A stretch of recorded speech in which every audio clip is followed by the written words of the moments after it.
Stéphane Ferrer, bonjour, merci d'être avec nous. Bonjour Joël. Tu es le président du Cercle des nageurs de Nyon, un club qui, à l'image de beaucoup d'autres, ont un peu la tête sous l'eau en cette période. La raison est simple, il n'y a plus d'activité au sein du club et il faut quand même payer les employés. Est-ce que tu peux un peu nous dresser le portrait du club? Alors le club, c'est un grand club, comme tu le sais, en Suisse, puisque ça représente un peu plus de 650 membres actifs, 1 500 000 de recettes par an, une école de natation qu'on appelle le Plan Alvin, qui est très importante, avec 1004 élèves, 995 cours d'été et trois pôles d'activité principaux, donc avec le triathlon, la natation et le water polo. C'est vrai que depuis ce mi-mars, avec cette crise malheureuse donc sanitaire, le club est à l'arrêt, hein, puisque toute activité sportive, qu'elle soit dans l'eau ou à l'extérieur, notamment pour le triathlon, sont proscrites. Et malheureusement, nous avons tous nos collaborateurs, qui soient à taux plein ou variable, et à l'heure également, qui sont à l'arrêt. Et on envisage bien évidemment de les mettre au chômage technique, puisqu'on a fait une demande là il y a maintenant 15 jours suite à cet arrêt des structures aquatiques extérieures. On a parlé des collaborateurs, parlons aussi des membres. Est-ce que eux, ceux qui ont peut-être payé en avance déjà, est-ce qu'ils seront remboursés? Alors aujourd'hui, ce n'est pas encore à l'ordre du jour pour le remboursement au vrai sens du terme. Bien évidemment qu'il va y avoir une compensation.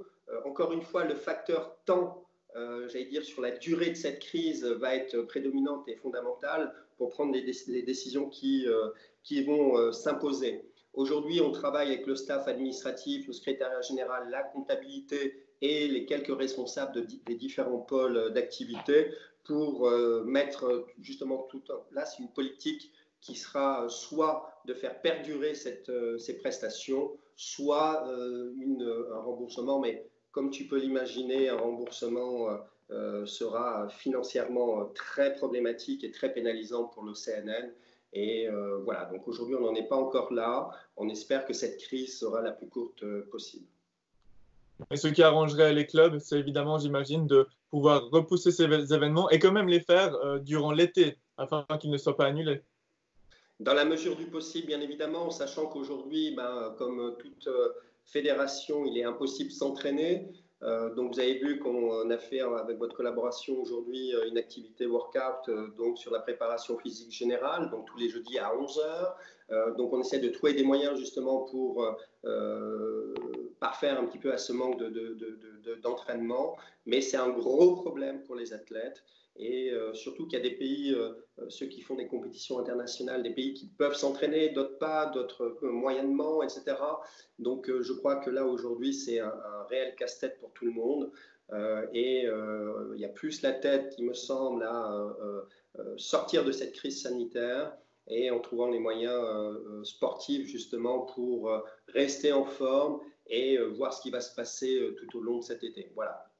Finalement, est-ce qu'il y a quelques athlètes du Cercle des nageurs de Nyon qui s'entraînent toujours exceptionnellement en piscine? On pense notamment aux nageuses qui seront bientôt dans l'élite internationale, Malika Gobet, Valérie Salence. Malheureusement pas. On aimerait voir nous avons discuté avec l'entraîneur principal Nicolas Bailly pour voir s'il y avait une possibilité d'aller s'entraîner tôt le matin ou pas. Pour l'instant, c'est pas du tout à l'ordre du jour, non pas de notre fête, mais par rapport aux communes. Je crois qu'il faut tous se serrer les coudes et faire face et front justement à cette crise sanitaire qui, je le rappelle, est sans précédent et qui est complètement dingue et qui perturbe l'ensemble de la vie de nos athlètes, mais également l'ensemble des activités professionnelles et privées, bien évidemment, puisque tout le monde est confiné, soit à son bureau, soit à la maison. C'est très, très problématique et on n'a jamais vécu ça. Donc malheureusement, on ne peut pas s'entraîner dans l'eau aujourd'hui. On sait que la partie aquatique est un sport très spécifique parce qu'on perd très, très vite les sensations. Et c'est pas comme aller courir. L'être humain n'est pas né pour nager, il est né pour marcher, courir. Et donc, on perd beaucoup plus vite ses sensations dans l'eau. Et ça, c'est un vrai problème pour nos athlètes. Mais c'est pas que pour les athlètes du CNN, les nageurs du CNN, c'est aussi pour l'ensemble des clubs suisses, bien évidemment, puisque toutes les piscines sont fermées jusqu'à nouvel avis. Donc tout le monde est dans la même situation parce que la santé, c'est le plus important. Merci beaucoup, Stéphane. Merci, Joël.